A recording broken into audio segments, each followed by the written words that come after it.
Hello and welcome प्यारे बच्चों, कैसे हो सारे? मैं असीम भारद्वाज स्वागत करता हूं आप सभी का संसारम पे।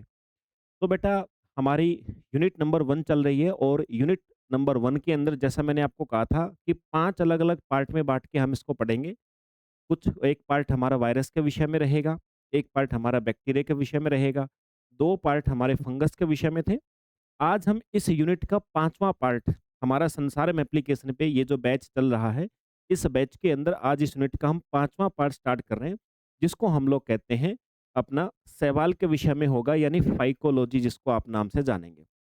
आज की इस कक्षा के अंदर इस पार्ट को हम कंप्लीट करेंगे चाहे हमारी कितने भी घंटे की क्लास लगे।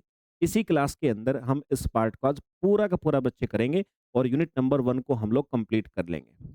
क्वेश्चंस की प्रैक्टिस आप सभी जानते हैं कि यूनिट वाइज आप सभी के बैच के अंदर डली हुई हैं, जिसमें आपके लगभग 4 से 5 यूनिट के समथिंग मैंने आपको जो एमसीक्यू प्रैक्टिस है वो हम आपके बैच में ऑलरेडी आपके सामने आ चुके हैं। मैंने अभी जस्ट आपकी प्रैक्टिस करवाई है, तो वहाँ से देख सकते हो और बाकी आप सभी के पास बुक है जो अपन ने लॉन्च की है, उस बुक से आप प्रैक्टिस कर रहे होंगे, ऐसी मेरी एक्सपेक्टेशन है। चलो भाई, शुरुआत किया जाए इस यूनिट के अंदर हमारे इस पार्ट की। तो पार्ट आप सभी को दिखाई दे रहा है, दोनों ही लैंग्वेज के अंदर आप सभी को देखने को मिलेगा। बिल्कुल बेफ़िक्र हो जाइए, निश्चिंत हो जाइए आप लोग। और फिर भी अगर आपको लैंग्वेज से रिलेटेड किसी बच्चे को प्रॉब्लम होती है, तो डेफ़िनेटली आप सभी को अपनी उस चीज़ को सुधारने की आवश्यकता है बच्चे। चलिए भाई, तो आप सभी देख पा रहे हो फाइकोलॉजी, ठीक है? या इसको हम लोग एल्गोलॉजी के नाम से भी जानते हैं। फाइकोलॉजी या एल्गोलॉजी दोनों ही नामों से हमारे द्वारा इस चीज़ को जाना जाता है, तो आप लोग भी इसको अच्छी प्रकार से ध्यान देंगे। जस्ट अ सेकंड बच्चे। हुँ, ठीक है। चलिए, यस श्रद्धा, वेरी गुड इवनिंग भाई। शुरुआत किया जाए हम सबके द्वारा। आप सभी का एग्ज़ाम एग्ज़ाम नज़दीक है जैसा कि आप सभी जानते हो, और इसी के कारण मुझे पता है कि दिन में आप सारे बच्चे एंगेज रहते हो। कोई बच्चा कहीं एंगेज रहता है, किसी की ड्यूटी होती है, कोई अपने एमसीक्यू प्रैक्टिस कर रहा होता है। तो फिर अभी मैंने सोचा है कि हम आज रात वाला टाइम यूटिलाइज़ कर लेते हैं। आज संडे था, तो संडे को दिन में भी आपने थोड़ा रिलैक्स किया होगा या एमसीक्यू प्रैक्टिस की होगी, तो आज रात वाला टाइम हम यूटिलाइज़ करते हैं और ये हमारे पार्ट को हम बढ़ाते हैं। जो बच्चा चाहे यहाँ से देख सकता है और जो बच्चा चाहे वो जो लेक्चर्स हमारे पहले हो चुके यूनिट के वहाँ से भी शुरू कर सकता है। चलो भाई, तो फाइकोलॉजी या एल्गोलॉजी हम किसको कहते हैं? ये हमारी बायोलॉजी के बच्चे वो ब्रांच है, वो शाखा है जिसमें हम लोग किसकी स्टडी करते हैं सर? जिसमें हम लोग एल्गी यानी शैवाल के क्लासिफिकेशन, मतलब कितनी कैटेगरी के शैवाल होते हैं उसको स्टडी किया जाता है। शैवाल की स्ट्रक्चर को पढ़ा जाता है। उसकी मॉर्फोलॉजी यानी जो उसके बाहरी कैरेक्टर्स हैं, उसकी बॉडी की बाहरी जो संरचना है, उसके विषय में स्टडी किया जाता है। एनाटॉमी यानी उसकी आंतरिक संरचना का अध्ययन किया जाता है। फिजियोलॉजी यानी उसकी बॉडी के अंदर जितने भी सिस्टम होते हैं, उन सिस्टम के काम करने के तरीके देखे जाते हैं। वो रिप्रोडक्शन कैसे करता है, उसको देखा जाता है। उसकी इकोलॉजी को देखा जाता है बच्चे, और समय के साथ उसमें क्या बदलाव हुए हैं, जिसको आप लोग कह सकते हो इवोल्यूशन। इवोल्यूशन, और सबसे मेन चीज़ हमारे लिए उसकी इकोनॉमिकल इम्पोर्टेंस क्या है, इन सारी चीज़ों का अध्ययन हम जिस ब्रांच में करते हैं, बायोलॉजी की जो हमारी शाखा होती है, उसको हम लोग फाइकोलॉजी के नाम से जानते हैं। तो फाइकोलॉजी के अंतर्गत हम लोग इसी चीज़ का अध्ययन करेंगे। ठीक है सर, समझ गए ना बच्चे? ये जो फाइकोलॉजी और एल्गोलॉजी दो है ना, दोनों शब्दों का जो मीनिंग है ना वो सेम ही होता है। ध्यान रखना, कई बार बच्चों को डाउट होता है कि सर आप कह रहे हो कि शैवालों का अध्ययन यानी एल्गी जो होते हैं उनकी स्टडी हम करते हैं, तो सर उसको फाइकोलॉजी कहते हैं कि एल्गोलॉजी? एल्गोलॉजी भी शब्द उसी के लिए यूज होता है, कोई डिफरेंट टर्म नहीं है, ध्यान रखिएगा। ठीक है, तो सिंपली जो एल्गी या हमारे शैवाल हैं, उनका साइंटिफिक स्टडी, उनका वैज्ञानिक अध्ययन अगर हम लोग करते हैं, तो उसको फाइकोलॉजी या एल्गोलॉजी के नाम से जाना जाता है। तो ये हम पढ़ने क्या वाले हैं, उस चीज़ का आपको पता लग गया होगा कि अभी जितनी भी बात होंगी वो सारी हमारी एल्गी के विषय में होने वाली है। ठीक है सर। ये मीनिंग भी लिखा हुआ है, आप सभी एक बार देख सकते हो। जैसे आपका ग्रीक शब्द होता है बच्चे फाइकोस, और एक ग्रीक शब्द होता है लोगोस। लोगोस तो आप सभी छोटी क्लास में पढ़ के आए हो सर, जहाँ भी लोगोस हो मतलब स्टडी होता है। और फाइकोस का ग्रीक भाषा में मतलब क्या होता है? सीविड, या उसको एल्गी आप लोग बोल सकते हो। समुद्री खरपतवार जैसे एल्गी के रूप में आपको दिखाई देते हैं ना, उसी के लिए होता है। कुल मिलाकर के फाइकोलॉजी आपका बन जाता है स्टडी ऑफ एल्गी। ठीक है सर। नेक्स्ट बात पे चलते हैं। अब शुरुआत करते हैं इसकी पढ़ने की। भई, ये जो मैंने आपको एक शब्द, एक टर्म मैंने बता दी कि एल्गी। अब आप कहोगे सबसे पहले शुरुआत करते हैं सर, ये एल्गी एक्चुअली में है क्या चीज़? देखो, मैंने आपको हमेशा से कहा है कि भई आप थोड़ा-सा कंप्रोमाइज़ करेंगे, थोड़ा-सा आप अगर मुझे सपोर्ट करेंगे तो बिल्कुल शुरुआत से शुरू करूँगा। और ईच एंड एवरीथिंग, ये जो सिर्फ आपको मैं शैवाल सिखाऊँगा, एल्गी सिखाऊँगा और कम से कम भी लगभग 250 से 300 स्लाइड होंगे आप सभी के सामने। इतनी स्लाइड आपकी सिर्फ और सिर्फ एल्गी और शैवाल के ऊपर हैं और आज की क्लास में इसको कंप्लीट करूँगा मैं। ठीक है ना? आज ही की क्लास में 250-300 स्लाइड होंगी, यानी एल्गी के विषय में जितनी चीज़ें हैं, जो आपको कांसेप्ट से सीखनी है वो पूरी हो जाएँगी। एमसीक्यू तो फिर हम प्रैक्टिस करेंगे मिल कर के, इसीलिए हम चाह रहे हैं कि एग्ज़ाम से पहले ही हम एग्ज़ाम से काफ़ी टाइम पहले मतलब इसी महीने के अंदर हमारा ये कंप्लीट हो जाए पूरा सिलेबस और नेक्स्ट मंथ फिर हमारा सिर्फ और सिर्फ प्रैक्टिस पे जाए, तो आप सभी का भी प्रिपरेशन अच्छी होगी।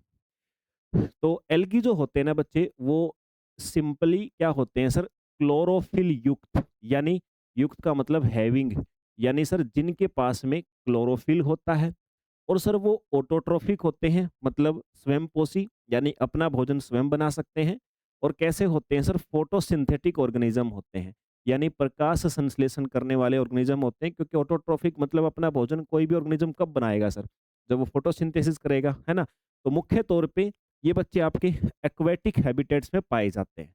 कहाँ पाए जाते हैं? एक्वेटिक, यानी जलीय जो जगह होती है, जहाँ पे जल वाला स्थान होता है बच्चे, जल और जलाशय हो गया, समुद्र हो गया, तालाब हो गया, उसके आसपास वाले जगह पे आपको एल्गी यानी शैवाल देखने को मिलते हैं। बिल्कुल सिंपल लैंग्वेज में कहूँ तो आप अपने घरों के आसपास तालाब है, तालाब के अंदर आपने देखा होगा काई वगैरह ग्रीन ग्रीन कलर की लेयर बन जाती है बच्चे, वो सारे एल्गी हैं, वो शैवाल है आपका, है ना? तो वैसे ही होते हैं। इनके अंदर ट्रू रूट्स का मतलब क्या है? भई देखो, एल्गी को सामान्यतः हम लोग वैसे प्लांट्स में कंसीडर करते हैं। प्लांट ही तो है एक प्रकार का, प्लांट होगा तो सर उसमें रूट हो गया, आप ऐसा कहोगे। लेकिन नहीं बेटा, जो एल्गी होते हैं ना उसके अंदर कोई वास्तविक रूट नहीं होती है, ना ही कोई स्टेम होता है। एक पेन की नोक जितना तो साइज़ होता है। आप देखना काई का छोटे-छोटे पार्टिकल देखना आप लोग, आपको कैसे छोटे-छोटे मिलते हैं। ठीक है? तो उसमें कोई ऐसी वास्तविक प्रकार की कोई रूट नहीं होती, ना ही कोई स्टेम तना होता है, ना ही उसके अंदर लीव्स यानी पत्तियाँ होती हैं, ना ही वस्कुलर सिस्टम होता है। वस्कुलर सिस्टम या वस्कुलर टिश्यू, जिसको हिंदी में आप लोग कह सकते हैं संवहन ऊतक। संवहन ऊतक के नाम से जान सकते हो। वस्कुलर टिश्यू मतलब जाइलम फ्लोएम, मतलब वाटर वगैरह या मिनरल्स वगैरह के ट्रांसपोर्ट के लिए होता है। अब ट्रांसपोर्ट कहाँ होगा? ना तो इनमें रूट होती है, ना इनमें स्टेम होता है, ना इनमें लीव होती है बच्चे, तो कहाँ ट्रांसपोर्ट होगा? तो वस्कुलर सिस्टम की आवश्यकता ही नहीं है, वो भी इनके अंदर नहीं होते, ध्यान रखिएगा। ये खास बात होती है आपके इनके विषय में। ठीक है सर। अब कैरेक्टरिस्टिक्स, सबसे मेन बात आती है कैरेक्टरिस्टिक्स, अभी एक बार शॉर्ट में लिखे हैं। इन्हीं कैरेक्टरिस्टिक्स को फिर मैं आपको डिफाइन करूँगा पूरी तरह से, सारी कैरेक्टरिस्टिक्स को मैं आपको अच्छी प्रकार से बताऊँगा। देखो भाई, पहली कैरेक्टरिस्टिक्स है कि सर इनके अंदर क्लोरोफिल होता है, इसलिए ये ऑटोट्रोफिक होते हैं। क्लोरोफिल हमें क्यों चाहिए होता है? सर क्लोरोफिल आपका लाइट एब्ज़ॉर्ब करने वाला पिगमेंट होता है, केमिकल होता है, जो जहाँ पर अगर क्लोरोफिल होगा, तो लाइट एब्ज़ॉर्ब होगी, लाइट एब्ज़ॉर्ब होगी तो उसकी सहायता से हम लोग भोजन बना पाएँगे। फोटोसिंथेसिस करेंगे, भोजन बनाते हैं। ये एक्वेटिक मतलब फ्रेश वाटर या फिर जो मरीन वाटर होता है ना, जो समुद्री जल होता है वहाँ भी हो सकते हैं। इनकी बॉडी जो है ना, वो थैलस प्रकार की होती है। थैलस मतलब थैली जैसी होती है, इनकी बॉडी थैली जैसी होती है, इसलिए हम इनकी बॉडी को कई बार थैलस भी बोलते हैं। और सामान्यतः प्लांट्स के अंदर एक कैटेगरी आती है थैलोफाइटा। थैलोफाइटा के अंदर आपके यही आते हैं। थैलोफाइटा मतलब जिनकी बॉडी थैलस के जैसी होती है। इनके अंदर जो रूट नहीं होती, स्टेम नहीं होता, लीफ नहीं होती हैं, वस्कुलर सिस्टम भी नहीं होता। अच्छा, सेल वॉल जो होती है ना इनके अंदर, वो सेलुलोज की बनी होती है और जो रिजर्व फूड होता है, वो विभिन्न ग्रुप्स में भिन्न-भिन्न होता है। मतलब अलग-अलग प्रकार की जो एल्गी है ना, उनके अंदर फूड का स्टोरेज होता है। हम भी तो एल्गी को खाने में यूज़ कर सकते हैं कई बार, क्योंकि उनके अंदर हमारे रिजर्व मटेरियल्स होते हैं। वो अलग-अलग प्रकार के एल्गी में अलग-अलग प्रकार के हो सकते हैं। और इनका जो रिप्रोडक्शन है ना, वो वेजिटेटिव मेथड से हो सकता है। यानी कायिक यानी काया यानी बॉडी के किसी भी अंग के द्वारा ये रिप्रोडक्शन कर सकते हैं, या एसेक्सुअल अलैंगिक कोई सेल होती है उसके द्वारा कर सकते हैं, या सेक्सुअल यानी मेल और फीमेल प्रकार के सेल भी बन सकते हैं, उनसे भी रिप्रोडक्शन हो सकता है। इन सारी बातों को डिटेल में हम लोग पढ़ेंगे इसी सेशन के अंदर, एक एक करके इनके स्पोर कौन से होते हैं, सेक्सुअल स्पोर कौन से होते हैं, एसेक्सुअल कौन से होते हैं, वेजिटेटिव कौन से होते हैं, सारी बातों को बच्चे हमारे द्वारा ध्यान दिया जाएगा। ठीक है भाई, ओके सर। फिर आ जाओ, नेक्स्ट बात हमारी जो है स्कोप ऑफ फाइकोलॉजी। फाइकोलॉजी का कौन कौन सा फील्ड है बच्चे, कौन कौन सा क्षेत्र है, मतलब हम जो फाइकोलॉजी पढ़ रहे हैं ना, उस पढ़ाई के अंतर्गत क्या क्या चीज़ें आपको पढ़नी है। तो फाइकोलॉजी के अंदर जो नीचे आपके सामने कुछ टॉपिक्स लिखे हैं, हमें ये पढ़ने होते हैं। जैसे क्लासिफिकेशन करेंगे इनका, इनकी मॉर्फोलॉजी पढ़ेंगे, इनकी सेल की स्ट्रक्चर पढ़ेंगे, इनके अंदर कौन कौन से पिगमेंट पाए जाते हैं, कौन-कौन से न्यूट्रिशन पाए जाते हैं, रिप्रोडक्शन कैसे होता है, लाइफ साइकिल कैसे चलती है, इनकी इकोलॉजी क्या है, इवोल्यूशन क्या है और इकोनॉमिक इम्पोर्टेंस, ये सारी बातें मतलब इस यूनिट का मतलब है कि आपको इन सारी बातों की स्टडी करनी है, यहाँ पर अध्ययन करना है। बहुत सारी बातें ऐसी होंगी जो एक बार शॉर्ट में आएँगी, फिर उन सबको डिटेल में ही पढ़ा जाएगा। कई बार बच्चे बोलते हैं, "सर आप एक ही चीज़ को 2 बार क्यों बता रहे हो?" देखो बेटा, तरीका होता है। ये तरीका होता है, एक बार आपका मस्तिष्क इस बात को स्वीकार करता है कि हम पढ़ने क्या वाले हैं और फिर आपका मस्तिष्क जब दोबारा उनको थोड़ा डिटेल में पढ़ता है ना, तो आपका ब्रेन को ये पहले से ही समझ में आ जाता है कि अच्छा हमें ये सारी चीज़ें पढ़नी है, वो एक चीज़ को दूसरी से रिलेट कर पाता है। अगर एक ही जगह पे हम कॉम्प्लिकेटेड कर देंगे, तो देखो फिर बुक्स में और हमारे में डिफरेंस क्या हुआ? यही डिफरेंस होता है। टीचर आपको उस तरीके से पढ़ाता है कि आपको सब कुछ बहुत सिंपल लगे, बहुत सिंपल लगे। कई बार बच्चे बोलते हैं, "सर ये तो आसान-आसान चीज़ें हैं सर, इतना आसान थोड़ी पेपर में आता है।" देखो बेटा, आसान बनाई गई हैं। बुक में आप यही टॉपिक पढ़ोगे, तो न जाने कौन-सा रैंडमली कौन-सी बात पहले लिख देते हैं, कौन-सी बात बाद में लिख देते हैं। क्योंकि बुक समझाने के लिए आपको टीचर की आवश्यकता होती है। तो सिंपल आसान नहीं है, आसान बनाया गया है ताकि आप लोग समझ पाओ उस चीज़ को। ठीक है? Okay sir. किया जाए शुरुआत हमारे द्वारा? आ जाओ। सबसे पहले जब बात आती है क्लासिफ़िकेशन की, तो मैं एक बार बता देता हूँ कि भई शैवाल जो है ना, इनके जो प्रमुख रूप से हमने शैवाल को कौन-कौन से ग्रुप में बाँटा गया है, देखिए ये 3 नाम आपको हमेशा देखने को मिलते हैं।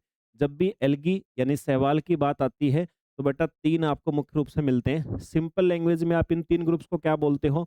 Green algae, brown algae, red algae. थोड़ा साइंटिफिकली आओगे तो बच्चे क्लोरोफाइसी, थियोफाइसी, रोडोफाइसी, आप ऐसा बोल सकते हो। इन्हीं को हम शॉर्ट में ऐसे सिंपल लैंग्वेज में बोल सकते हैं। मेजर ग्रुप्स इनके ये होते हैं कि भई अलगे कोई पूछे कितने प्रकार के, मेजरली आपको ऐसे 3 टाइप में देखने को मिलेंगे। ठीक है? Okay sir. अब एक बार शॉर्ट में एक बार बात बोलता हूँ, ये बात आपके आगे चल कर के फिर डिटेल में भी आएगी। शुरुआत में हम जब भी कोई टॉपिक शुरू करते हैं तो शॉर्ट में एक बार सब चीज़ों को पहले हम पढ़ लेते हैं। फिर उसके बाद में हम आगे चलते-चलते जैसा हमारा मन करता है उतना डिटेल में लेके चलते हैं। भई साइकोलॉजी जो हम पढ़ते हैं, सवालों के विषय में पढ़ते हैं, तो इसका सबसे इकोनॉमिकल इम्पोर्टेंस क्या है? इम्पोर्टेंस क्या है? तो भाई देखो इम्पोर्टेंस ये है, एक तो ये प्राइमरी प्रोड्यूसर्स होते हैं। प्राइमरी प्रोड्यूसर्स, प्राइमरी शब्द का मतलब होता है कि सबसे पहले किसी जगह पे ये आते हैं और इनके बाद में फिर दूसरे प्रकार के ऑर्गेनिजम्स या दूसरी प्रकार के प्लांट्स वहाँ पर उगने स्टार्ट होते हैं। तो ये प्राइमरी होते हैं बच्चे, ठीक है?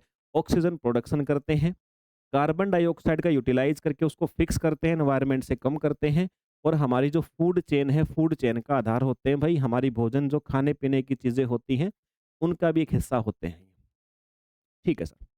तो समझ में आ गई इकोनॉमिकल इम्पोर्टेंस। अब देखो, एक तो हमने कहा यहाँ पर इकोलॉजिकल इम्पोर्टेंस का मतलब क्या था? ये 4 चीज़ें। फिर बात आती है इकोनॉमिक्स में कैसे सहायता करते हैं, तो हमें भोजन प्रदान करते हैं। अगार आपने नाम सुना होगा, एक जेल जैसा मटेरियल होता है। अगार का प्रोडक्शन करते हैं, एल्जिनेट्स मिलते हैं इनसे हमें केराटिन मिलते हैं, बायो फर्टिलाइज़र्स मिलते हैं, बायोफ्यूल्स मिलते हैं और फार्मास्यूटिकल इंडस्ट्री के अंदर भी इनका मेडिसिनल पर्पज़ से यूज़ होता है। अब ये बायो फर्टिलाइज़र, बायोफ्यूल, ये सारी चीज़ें आप अलग-अलग यूनिट में जहाँ भी इनका ज़िक्र आता है आप लोग पढ़ चुके हो। नहीं पढ़ी हैं, तो जिस यूनिट को आप पढ़ोगे उस समय पे आपको अलग-अलग जगह पे इनका इम्पोर्टेंस आती है आपकी। साइंटिफिक इम्पोर्टेंस क्या है भई? इवोल्यूशन, कौन से ऑर्गेनिज़्म का विकास कैसे हुआ? भई पहले कौन-सा ऑर्गेनिज़्म ने जन्म लिया किस स्थान पे, उसके बाद कौन-सा ऑर्गेनिज़्म आया? इन सारी चीज़ों की स्टडी में भी ये सहायता करते हैं। बायोटेक्नोलॉजी का अहम हिस्सा है, एनवायरनमेंट को मॉनिटर करने वाले भी होते हैं। मतलब एनवायरनमेंट में कहाँ पे क्या दिक्कत है, कहीं पर एयर पोल्यूशन है या नहीं, तो उस पोल्यूशन के विषय में बताने वाले भी होते हैं, हमें मॉनिटर करने में सहायता करते हैं। एल्गी की सहायता से हम पोल्यूशन को भी मेज़र कर सकते हैं। कैसे कर सकते हैं? जहाँ तक मुझे याद है पिछली क्लास में मैंने आप सभी को इसके विषय में जब मैंने आपको एक सिम्बायोटिक रिलेशन पढ़ाया था, तब मैंने आपको बताया था ये चीज़ें। ठीक है सर, एप्लीकेशन ठीक है sir, aquaculture, marine biology, biotechnology, agriculture, इन सब जगह पे इसका यूज़ होता है, तो ज़्यादा मुझे इसे बोलने की आवश्यकता है नहीं। ठीक है। अभी जितना मैंने आपको समझाया है, वो यहाँ पर शॉर्ट में एक टेबल बना करके लिख दिया है मैंने। अभी तक का आपको ये लग रहा है कि सर ये 10 स्लाइड में जो मैंने बताया वो एक साइड के अंदर सारा छाँट के लिख दिया है। क्या मैंने फीचर बताए थे, क्या यूज़ बताया था, कितने टाइप बताई थी, सब कुछ इसके अंदर है, ध्यान दे लीजिएगा। सारा पढ़ के एक बार समराइज़ कर सकते हो। मुझे पढ़ने की आवश्यकता नहीं है, तुम्हारे लिए है। Okay sir. अब आते हैं भाई, जो बातें आप लोगों के द्वारा यहाँ पढ़ी गई हैं, उसको थोड़ा-सा हम लेकर के चलते हैं डिटेल में। जो बातें पढ़ी हैं मैंने कहा था कि वही हैं, अब उनको थोड़ा डिटेल में लेके चलते हैं। जो मैंने आपको जनरल कैरेक्टरिस्टिक्स शॉर्ट में बताई थी, अभी आप लोग भी रीड कर सको उसको आराम से, तो हर कैरेक्टरिस्टिक्स को मैंने यहाँ पर कुछ-कुछ स्लाइड्स के अंदर मेंशन करके आप सभी के लिए बना दिया है। तो एल्गी के लिए सिंपली बात करें तो सर इनमें क्लोरोफिल होता है, ऑटोट्रोफिक होते हैं, फोटोसिंथेसिस कर सकते हैं, फ्रेश वाटर में भी मिल सकते हैं, मरीन वाटर में भी और जहाँ पे नमी वाले स्थान होते हैं, वहाँ भी पाए जा सकते हैं। ये प्राइमरी प्रोड्यूसर्स होते हैं बच्चे और जो आपका एक्वाटिक इकोलॉजी है ना, यानी जो एक्वाटिक इकोसिस्टम है, उसमें भोजन और ऑक्सीजन दोनों चीज़ें प्रदान करते हैं बाकी दूसरे ऑर्गेनिज़्म को। तो एल्गी हमारे ऐसे क्लोरोफिल वाले थैलोइड ऑर्गेनिज़्म होते हैं, जो फोटोसिंथेसिस के द्वारा अपना भोजन स्वयं बनाते हैं और इनमें ट्रू रूट्स, इनमें स्टेम, इनमें लीफ, इनमें वस्कुलर टिश्यू ये सारे अनुपस्थित होते हैं। चीज़ें बेटा अगर आप लोग कंसंट्रेशन से यहाँ देख रहे हो ना, तो मैं गारंटी लेता हूँ कि आपको ये करते-करते मोस्टली चीज़ें याद हो जाएँगी। मोस्टली चीज़ें याद हो जाएँगी। एक ही चीज़ को 2 से 3 बार जब मैं सेशन में रिपीट करता हूँ, उसके पीछे पर्पज़ यही होता है कि चीज़ें आपको पढ़ाते-पढ़ाते ही याद हो जाएँ। Okay sir. जनरल कैरेक्टरिस्टिक्स की जब हम बात करें, सबसे पहली बात आती है कि भाई इनका बॉडी ऑर्गेनाइजेशन कैसा होगा? इनका शरीर का संगठन कैसा होगा? तो भाई देखो जो प्लांट बॉडी है ना, इस प्लांट बॉडी को क्या कहते हैं? जो एल्गी होते हैं, एल्गी की प्लांट बॉडी को क्या कहा जाता है? इसको हम लोग थैलस कहते हैं बच्चे। थैलस क्यों? थैली जैसे होते हैं। इनमें ना तो रूट होती हैं, ना अलग से स्टेम होता है, ना ही इनमें पत्तियाँ होती हैं, ना ही इनके अंदर वस्कुलर टिश्यू जैसे मैंने बोला था जाइलम या फ्लोएम जैसे कोई चीज़ नहीं होती है। अब ये तो थी बॉडी ऑर्गेनाइजेशन। फिर बात है सर इनका आवास मतलब किस जगह पे होते हैं? तो मैंने कहा भई अधिकतर एक्वेटिक जगह पे होते हैं। फ्रेश वाटर और मरीन दोनों जगह पे पाए जा सकते हैं और मॉइस्ट सॉइल नमी वाली मिट्टी, चट्टान या पेड़ की जो छिलका होता है सबसे बाहर वाला या बच्चे बर्फ वाली जगह वहाँ पर भी पाए जा सकते हैं, ध्यान रखिएगा इस बात को। कुछ स्पीशीज़ जो होती है ना एल्गी वाली, वो सिम्बायोटिक रूप में भी रहती हैं, जैसे लाइकेन मैंने पढ़ाया था पिछली क्लास में आपको, फंगस के साथ मिल कर के एक संबंध बनाते हैं, एक आदान-प्रदान वाला सिम्बायोटिक रिलेशन बनाते हैं, जिसको लाइकेन कहते हैं। तो सिम्बायोटिक रूप में मिल सकते हैं, मतलब किसी दूसरे ऑर्गेनिज़्म के साथ मिल के भी ये आपको देखने को मिल सकते हैं सर। सेलुलर ऑर्गेनाइजेशन अब सर कैसी सेल होती है?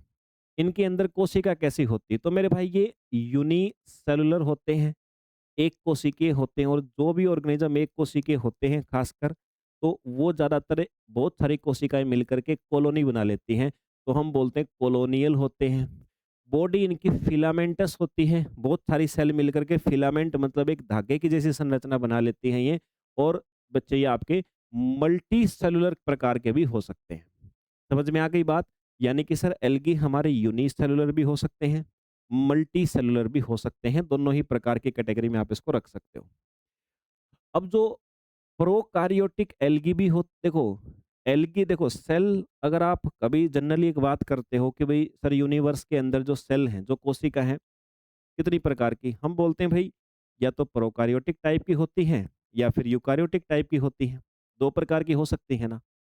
तो एल्गी भी आपके जो है ना, वो प्रोकार्योटिक भी हो सकते हैं और यूकार्योटिक भी हो सकते हैं। प्रोकार्योटिक एल्गी के एग्जाम्पल की बात करें तो आपने एक साइनोबैक्टीरिया का नाम सुना होगा जिसको हम लोग ब्लू ग्रीन एल्गी बोलते हैं, है ना? कई बार आप इसको बैक्टीरिया के साथ में पढ़ते हो।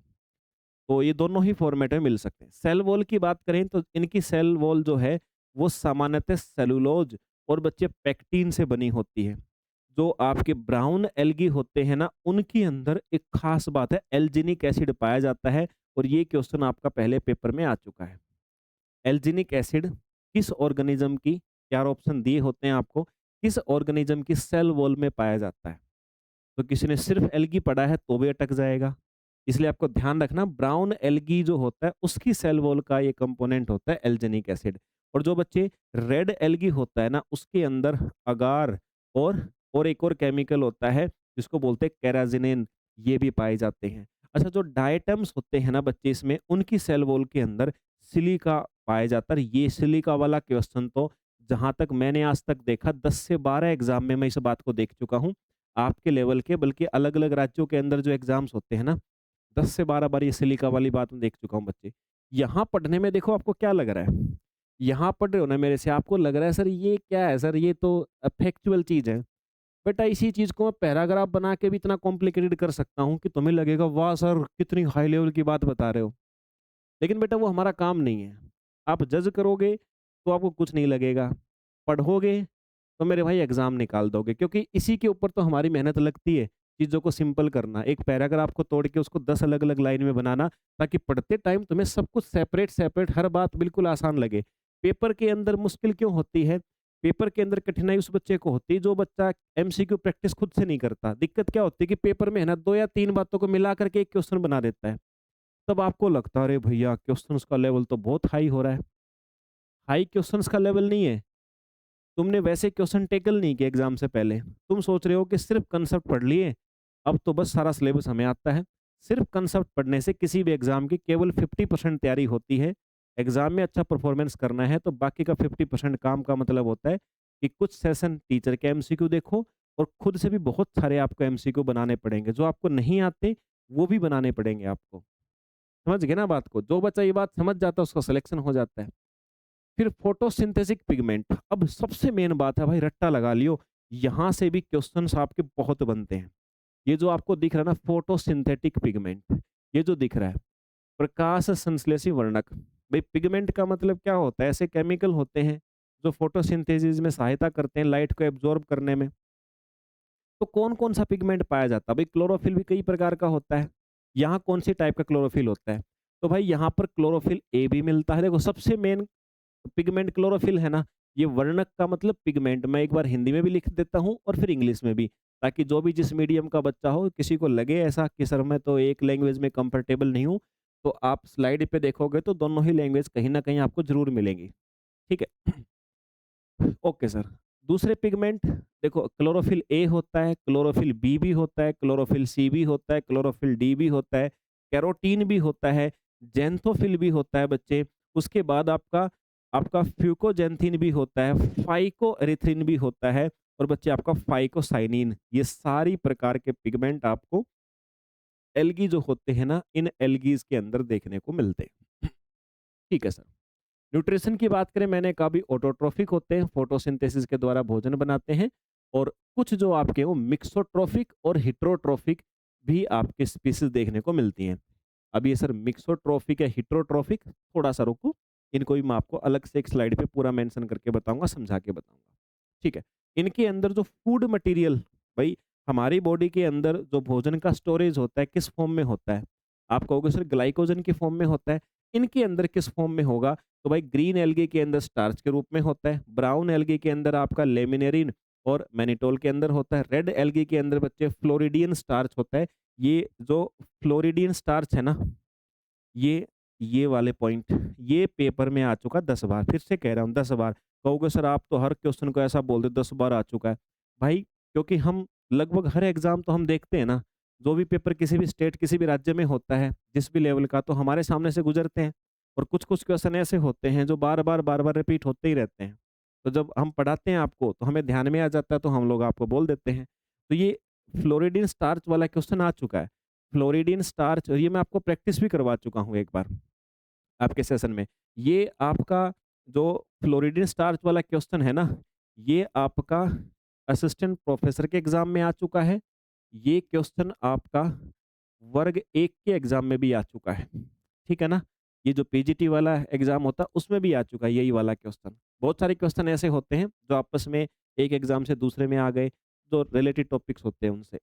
तो रेड एल्गी के अंदर जो रिजर्व फूड होता है ना, वो फ्लोरिडिन स्टार्च में होता है। फ्लोरिडिन स्टार्च की खास बात क्या होती है कि नॉर्मल स्टार्च के कंपैरिजन में ये हाई टेम्परेचर पे भी ये टूटता नहीं है। उसके कंपैरिजन में ज़्यादा स्टेबल होता है, ध्यान रखिएगा आप।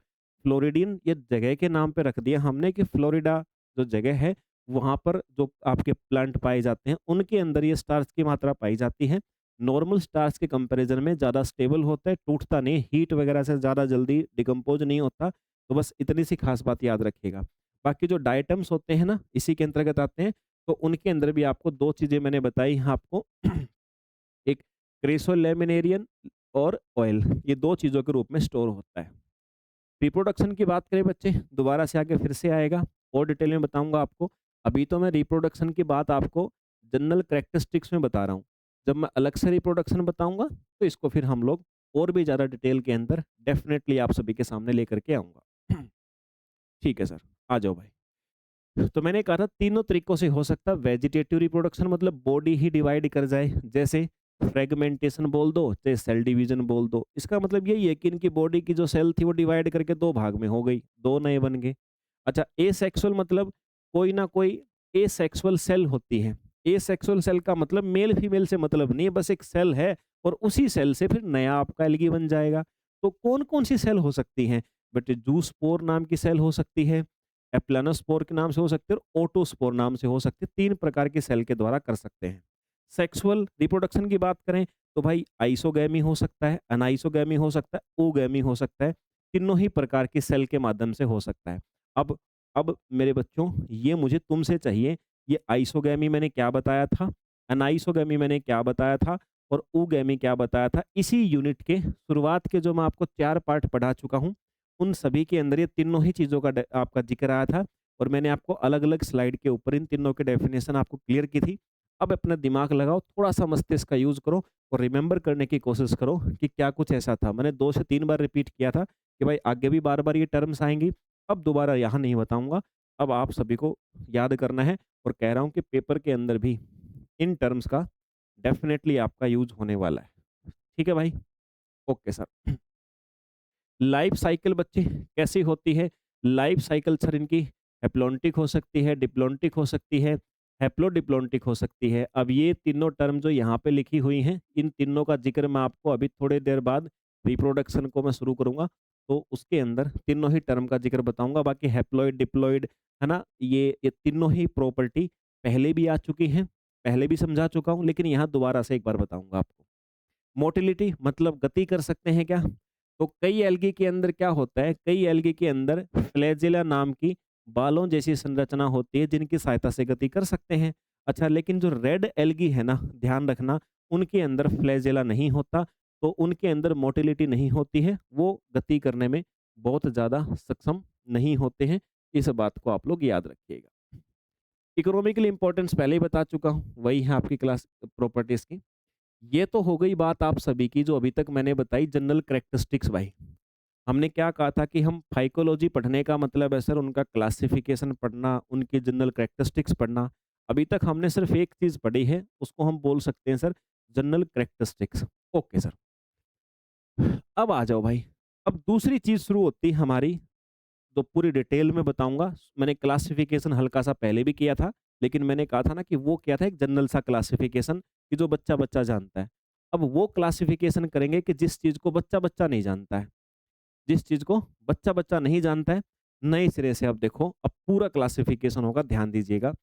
तो भाई मुख्य तौर पे पिगमेंट, देखो हमारे क्लासिफिकेशन का बेसिस क्या है, किस आधार पे हम क्लासिफाई करते हैं एल्गी यानी शैवाल को, जो हम अलग अलग कैटेगरीज के अंदर बांटते हैं बेटा, किस आधार पे बांटते हैं सर? एक तो हम बांटते हैं पिगमेंट के आधार पे, एक बेटा हम बांटते हैं रिजर्व फूड के आधार पे, एक बेटा सेल वॉल की स्ट्रक्चर के आधार पे और एक फ्लैजेला के आधार पे। हम लोग क्या करते हैं, इन सारी चीजों को ध्यान में रखते हुए और जो एल्गी है ना उसका क्लासिफिकेशन कर देते हैं, क्लासिफिकेशन कर देते हैं। तो देखो सामान्य तौर पे कौन कौन से होंगे, ध्यान से देखिएगा। देखो भाई, एक है आपके साइनोफाइसी, साइनोफाइसी देखो मेन, अगर सीधा एक कंक्लूजन निकालो तो मेन तो 3 ही थे जो मैंने पीछे बताए, लेकिन सिर्फ मेन से काम नहीं चलेगा। एक बार के लिए मैंने आपको वो बता दिया कि आपको थोड़ा बेसिक क्लियर हो जाए। अब आ जाओ थोड़ा डिटेल के अंदर, अब हर चीज़ को डिटेल में लेकर के चलेंगे हम। तो एक होता है बच्चे आपका साइनोफाइसी, जिसको आप लोग ब्लू ग्रीन एल्गी या साइनोबैक्टीरिया भी बोलते हो। एक होते हैं बच्चे आपके क्लोरोफाइसी, ये तो ठीक है आप जानते हो, ग्रीन एल्गी। एक होते जेंथोफाइसी मतलब येलो ग्रीन एल्गी। एक होते बच्चे आपकी क्राइसोफाइसी, जिनको आप लोग गोल्डन एल्गी के नाम से जानते हो। एक होते बेसिलेरियोफाइसी, जिनको डाइटम्स भी बोलते हो आप लोग। एक होते बच्चे Phaeophyceae, brown algae. Rhodophyceae, red algae. एक बच्चे यूग्लिनोफाइसी, एक डिनोफाइसी होते हैं और एक क्रिप्टोफाइसी बच्चे। ये आपके नाम हैं। एक बार अपनी तरफ से, एक बार अपनी तरफ से प्यारे बच्चों इसको बोल के देखो, पढ़ो एक बार, ताकि आगे फिर मैं इन सभी के बारे में आपको चीज़ें बताऊंगा एक एक करके, तो समझ में आने के चांसेस ज़्यादा हो जाए, कम ना हो। ठीक है सर, आ जाओ भाई। अब मैंने जितनी भी चीज़ें आपको बताई, जितने भी यहाँ पर कैटेगरी मैंने आप सभी को बताई, अब मैंने उन कैटेगरीज़ में से आप यहाँ पर देखोगे ना, तो जो मेन क्लासेज़ हैं मेरे भाई, उन क्लासेज़ को उठा कर के यहाँ आपके सामने रख दिया है। भई मेरा ये टेबल बनाने का उद्देश्य क्या है? भई ठीक है, आपने एक बार देख लिया, मैं इनकी प्रॉपर्टी बताऊँगा सभी की अभी। अभी तक मैंने जो लिखा है, भई आपको मैंने पूरा क्लासिफ़िकेशन बताया। अब उसके बाद में ये जो टेबल में लिखी हुई चीज़ें हैं ना, ये आपको करनी है हर हालत में। कुछ भी करके छोड़ देना चीज़ें। मेरा काम था एक बार आपको छोटी-मोटी भी सारी बता देना, जिन-जिन टर्म्स का यूज़ होता है और ये संपूर्ण नहीं है। जिस रिसर्च लेवल पे जाओगे अगर तुम एल्गी के ऊपर ही 1 साल रिसर्च करोगे तो और आ जाएँगी। लेकिन हमें अपने एग्ज़ाम के लेवल को टच करना है ना कि टच करके मोर देन सफिशिएंट करना है तो उसके हिसाब से मैंने आपको और भी बता दी। अब यहाँ जो मेजर क्लास में कौन-सी ली है मैंने, साइनोफाइसी लिया है मैंने, क्लोरोफाइसी लिया है, फियोफाइसी, रोडोफाइसी लिया है और बेसिलेरियोफाइसी। जितनी मैंने ली है ना मेरे भाई, इनके बारे में ये सारी बातें और एग्ज़ाम्पल भाई रट्टा मार देना, भूलना नहीं है। ज़िंदगी में कोई भी एग्ज़ाम दे लियो, ये मैंने उठा कर के आप सभी के लिए सब कुछ बहुत इम्पोर्टेंटली मैंने आप सभी के सामने रखा है मेरे भाई। कौन-कौन सा पिगमेंट है किसके अंदर, रिज़र्व फूड क्या होता है किसके अंदर, एग्ज़ाम्पल्स क्या हैं भाई तुम्हारा काम है, अब तुम जानो तुम्हारा काम जाने, तुम कैसे याद करोगे। फिर बच्चे ये एक समराइज़ टेबल है, एल्गी के विषय में कैसी बॉडी होती है, कैसा हैबिटेट होता है, कोई नई बात नहीं कर चुके हम। Okay sir. क्लासिफ़िकेशन के बारे में जो मैंने आपको अलग-अलग कैटेगरी बताई, एक बार के लिए आपको कैटेगरी के नाम याद हो गए, कौन-सी प्रकार के एल्गी को हम क्या कहते हैं। फिर हैबिट और हैबिटेट ये मैं आपको बता चुका हूँ। ये जो मॉइस्चर वाली बॉडी है, वो सारी बातें आप सभी के सामने आ चुके हैं, तो मुझे ज़्यादा इसके ऊपर बोलने की आवश्यकता नहीं है। ये चीज़ें मैं आपको पहले ही बता चुका।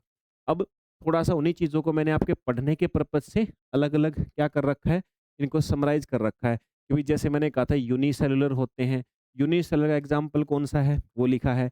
कॉलोनी बनाते हैं, कौन ज़्यादा कॉलोनी बनाता है, उस एल्गी का नाम लिखा हुआ है। फिलामेंटस बॉडी किस-किस की होती है, उनके एग्ज़ाम्पल लिखे हैं, ठीक है? और किसमें बहुत सारे न्यूक्लियस होते हैं, जो है ना ये सिफोनस मतलब जिसके अंदर बच्चे बहुत सारे न्यूक्लियस होते हैं जिसकी बॉडी के अंदर, वो व्यूचेरिया हो गया, कुलेर्पा हो गया, ये भी नाम मैंने लिख रखा है। यानी कि कुछ एल्गी की सेल ऐसी होती है जिसके अंदर एक से ज़्यादा न्यूक्लियस होते हैं, है ना? ये बहुनाभिकीय का मतलब होता है कि एक से ज़्यादा न्यूक्लियस होते हैं बच्चे, मल्टी न्यूक्लिएटेड होते हैं ऐसा बोल सकते हो, उसका एग्ज़ाम्पल, ये एग्ज़ाम्पल पर्पज़ से लिखा है। उसके बाद में फिर पैरेनकाइमेटस, पैरेनकाइमेटस का मतलब होता है कि ऐसे होते हैं जिनके अंदर कुछ सेल मिलके टिश्यू बना लेती हैं। यानी जिनकी बॉडी जो होती है ना, वो टिश्यू टाइप की ऑर्गेनाइज़ेशन होती है। तो किस-किस की बॉडी के अंदर टिश्यू जैसी स्ट्रक्चर पाई जाती हैं, उसके एग्ज़ाम्पल हैं, ये याद रखिएगा। ठीक है भाई? हैबिटेट आप जानते हो फ्रेश वाटर में पाए जाते हैं। फ्रेश वाटर में कौन-कौन सा है? अब ये सवाल एग्ज़ाम में बन जाए, तो ये रहा भाई, ये फ्रेश वाटर में पाए जाते हैं और मरीन वाटर में ये वाले पाए जाते हैं आपके पास एल्गी। और जो आपका खारा और मीठा दोनों का मिश्रित पानी होता है ना, जो फ्रेश प्लस में मरीन दोनों का मिक्स पानी होता है, वहाँ पे भी पाए जाते हैं बच्चे आपके और मतलब एस्चुअरी वाली जगह पे भी पाए जा सकते हैं। हमारे लैंड वाली जगह पे कौन से पाए जा सकते हैं, उसका एग्ज़ाम्पल आपके सामने है। एपिफ़ाइटिक यानी दूसरे प्लांट के ऊपर जो एल्गी हमारे उगते हैं, उसके नाम भी आप सभी के सामने लिखे हुए हैं। भाई देखो याद तो करना पड़ेगा। अब आप कहोगे सर इनमें समझाओ, मैं अपने हिसाब से सारी चीज़ें बेस्ट तरीके से बताऊँगा आपको। याद करने वाली चीज़ आपकी है, मैं आपको कंटेंट दे सकता हूँ, लेकिन याद तो आपको करना पड़ेगा मेरे भाई। और नाम है ना, ज़्यादा से ज़्यादा 10 से 15 एल्गी के नाम हैं बस। उसका क्लासिफ़िकेशन तुम खारे-मीठे पानी के आधार पे कर सकते हो, कैसे भी कर सकते हो, तुम्हारी मन की मर्ज़ी है। नाम वही 10-15 घूमेंगे तुम्हारे सामने। Okay sir. कुछ एल्गी दूसरे जानवरों के बॉडी के ऊपर भी ग्रोथ करते हैं, तो ये उसका सबसे अच्छा एग्ज़ाम्पल है बच्चे, जो क्लेडोफोरा की कुछ स्पीशीज़ होती हैं। और कुछ एल्गी दूसरे प्लांट के बॉडी के अंदर भी उगते हैं, उसका एग्ज़ाम्पल आपके सामने है स्फेलेरोस, ये आपके सामने लिखा हुआ है। कुछ एल्गी सिम्बायोटिक रिलेशन भी बनाते हैं, वो सिम्बायोटिक भी बता रखा है मैंने आपका, जैसे एनाबीना और एजोला का, एल्गी और फंगस का, नोस्टॉक और बच्चे आपका साइकस के रूट का, ये रहा सर आपका।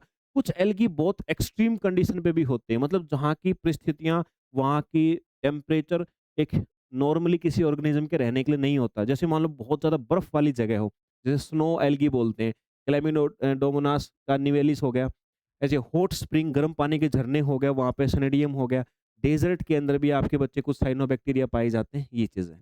अब डायग्रामेटिकली लिख लो कि एल्गी जो है एक्वाटिक में, एक्वाटिक मतलब कैसे-कैसे हो सकते हैं। भई यहाँ पर अब समराइज़ करके मैंने टेबल बना दी कि एल्गी एक्वाटिक भी हो सकते हैं, हमारे टेरेस्ट्रियल यानी स्थल भाग यानी लैंड पे भी हो सकते हैं और सिम्बायोटिक रिलेशन के वाले भी हो सकते हैं। और कैसे-कैसे होंगे इनके सामने लिखा हुआ है, याद रखिएगा। ठीक है सर। जो मैंने हैबिटेट के बारे में अभी तक आपको बताया, समराइज़ करके एक आप सभी के सामने मैंने क्या कर दिया, एक टेबल बना दी एग्ज़ाम्पल के साथ, ठीक है ना? और ऑलवेज़ ध्यान रखना, टेबल जो मैं बनाता हूँ ना, वो टेबल बहुत, बहुत, बहुत इम्पोर्टेंट होती है। टेबल को कभी भी नॉन सीरियस मत लेना, बहुत इम्पोर्टेंट टेबल होती है मेरे भाई, आपके लिए भी ये रहने वाली है। फिर तीसरी बात, तीसरी इनकी बॉडी जो होती है उसके थैलस ऑर्गेनाइजेशन होता है। मतलब बॉडी की जो स्ट्रक्चर होती है, वो थैली जैसी संरचना होती है सर, थैलीनुमा स्ट्रक्चर होती है बॉडी की। जैसे एल्गी के प्लांट बॉडी जो होती है, उसकी स्ट्रक्चर से मतलब है हमारा थैलस का मतलब, क्योंकि इनके अंदर ना तो रूट होती, ना स्टेम होता, ना लीफ होती, ना वस्कुलर सिस्टम होती, बस एक थैली जैसा शरीर होता है। यही बात आपकी लिखी है, पीछे बताई थी, अब थोड़ी-सी डिफाइन कर दिए। जो यूनिसेलुलर होते हैं, वो कॉलोनीज़ बनाते हैं बहुत सारे मिल कर के और फिर फिलामेंटस बॉडी बना लेते हैं बच्चे। फिलामेंटस बॉडी जो होती है, अब वो हेटेरोट्राइकस हो सकती है, आपकी सिफिनोसियस हो सकती है, पैरेनकाइमेटस का मतलब होता है कि फिलामेंटस बन गए, उसके आगे चल के फिर उन्होंने सेल्स ने इकट्ठा होकर के टिश्यू जैसे स्ट्रक्चर बना ली, उसी के लिए यूज़ करते हैं, पैरेनकाइमेटस शब्द का यूज़ करते हैं। मतलब इवोल्यूशन की बात है कि पहले जो एल्गी थे, वो यूनिसेलुलर उत्पन्न हुए, यूनिसेलुलर और जो एल्गी थे, उन्होंने कॉलोनी बनाई, कॉलोनी बना करके फिलामेंट जैसी धागे जैसी संरचना बनाई, फिर उन्होंने बच्चे आपका हेटेरोट्राइकस स्ट्रक्चर बनाई, फिर आपका स्पोनेसियस बनाई और आज लास्ट में जो उनकी स्ट्रक्चर है ना, जो सबसे ज़्यादा डेवलप एल्गी की मानी जाती है, वो पैरेनकाइमेटस यानी टिश्यू जैसी स्ट्रक्चर मानी जाती है। Okay sir. अब ये थैलस मतलब उनकी बॉडी कैसी-कैसी हो सकती है? यूनिसेलुलर हो सकती है, मतलब केवल एक ही सेल से बना हो। ठीक है? और अब एक ही शेल वाले जो हो सकते हैं वो मोटाइल भी हो सकते हैं, नॉन मोटाइल भी हो सकते हैं। मतलब गति कर भी सकते हैं, गति नहीं भी कर सकते। जिसमें फ्लैजेला होगा तो गति कर पाएँगे, फ्लैजेला नहीं होगा तो गति नहीं कर पाएँगे। एग्ज़ाम्पल के साथ लिख दिया मैंने आप सभी के लिए।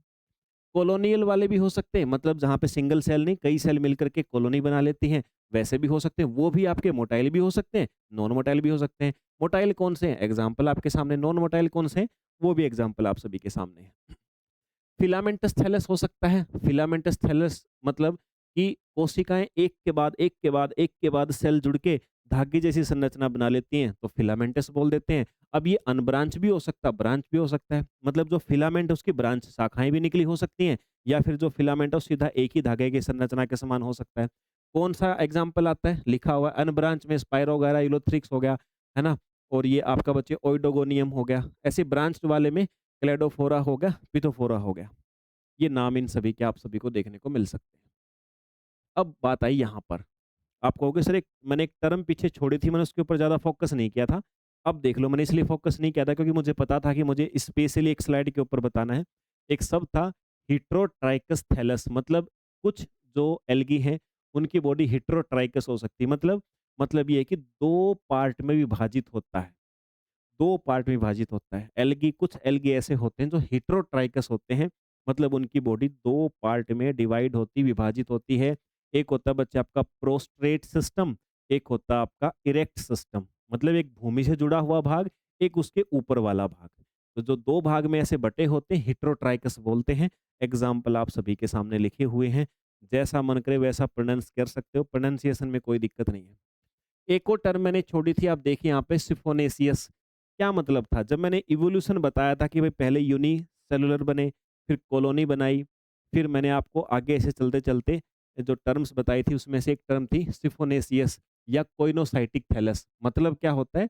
कोइनोसाइटिक शब्द अगर आपको सुन रहे हो, तो पिछले जो सेशन के अंदर भी आपका यूज़ हुआ था। कोइनोसाइट का मतलब क्या था बच्चे? कि जिनके अंदर सेप्टा अनुपस्थित होती है। सेप्टा मतलब क्रॉस वॉल, यानी ये जो होते हैं, ये एक सेल के अंदर कई न्यूक्लियस पाए जाते हैं, कई न्यूक्लियस वाले होते हैं और इनके अंदर न्यूक्लियस के बीच में कोई दीवार नहीं होती, बस साइटोप्लाज्म भरा होता है। तो मतलब इनके अंदर कोइनोसाइटिक का मतलब है सेप्टा मतलब वाल नहीं होती है, बहुत सारे न्यूक्लियस फैले होते हैं और किस-किस में होते हैं वो आपके सामने लिखा हुआ है। पैरेनकाइमेटस मतलब बता ही दिया था मैंने कि टिश्यू वाली बॉडी होती है, इनके अंदर कई सेल मिलकर टिश्यू जैसे स्ट्रक्चर बना लेती हैं, उनको पैरेनकाइमेटस बोला जाता है और ये एग्जांपल पैरेनकाइमेटस के हैं। आराम से बैठ के पढ़ोगे समझ में आ जाएगा। अब जितना समझाया है वो सारा का सारा ये मैंने एक आपको टेबल के अंदर एक फ्लो डायग्राम बना दिया है, वहाँ से याद नहीं हो तो इससे आप आसानी से यहाँ से कर सकते हो कि भाई 3 प्रकार के होते हैं, इसके अंदर फर्दर डिवाइड्स होते हैं। ओके सर, ये लीजिए भाई। तो ये अब तो समझ जाओगे ना? अब तो समझ जाओगे ना? ये जो लिखा हुआ है एग्ज़ाम्पल, कैरेक्टरिस्टिक्स और साथ में उनकी बॉडी की टाइप क्या है। जितना मैंने अभी आपको समझाया है, वही बातें यहाँ पर लिखी हैं सिंपली लेकिन शॉर्ट करके लिखी हैं। और फिर बात ये है, एक बात हमेशा ध्यान रखना, जो मैंने आपको एक पीछे इवोल्यूशन बताया था, यहाँ उसको मैंने समराइज़ करके लिख दिया कि पहले जो थे ना, जो बिल्कुल शुरुआत वाले एल्गी, जो कि सबसे पहले बने थे, बहुत ज़्यादा डेवलप नहीं थे, उनको बोलते थे यूनिसेलुलर। बहुत सारे अब यूनिसेलुलर एल्गी मिलके क्या बना ली, कॉलोनी में रहने लगे तो कॉलोनियल हो गए। अब उसके बाद उन्होंने बहुत सारी सेल एक के ऊपर एक के ऊपर एक के ऊपर सेल मिल करके उन्होंने फिलामेंटस प्रकार की बॉडी बना ली। फिर बच्चे उन्होंने क्या किया, दो पार्ट में डिवाइड होके हिट्रोट्राइकस हो गए और फिर बच्चे आपका सिफोनेसियस स्ट्रक्चर बना ली। और लास्ट में जो सबसे ज्यादा डेवलप्ड एल्गी है ना, उनको हम किस प्रकार के बोलते हैं, पेरेनकाइमेटस बोलते हैं सर, जिनकी बॉडी हमारे अंदर जैसे टिश्यू बने होते हैं सेल से मिलके, उनके अंदर भी वैसे टिश्यू बने होते हैं। ओके सर, समझ में आई? अब आप आओ दोबारा से। क्लासिफिकेशन के बारे में थोड़ा-सा कुछ बताया था मैंने, अगर आपको याद हो तो?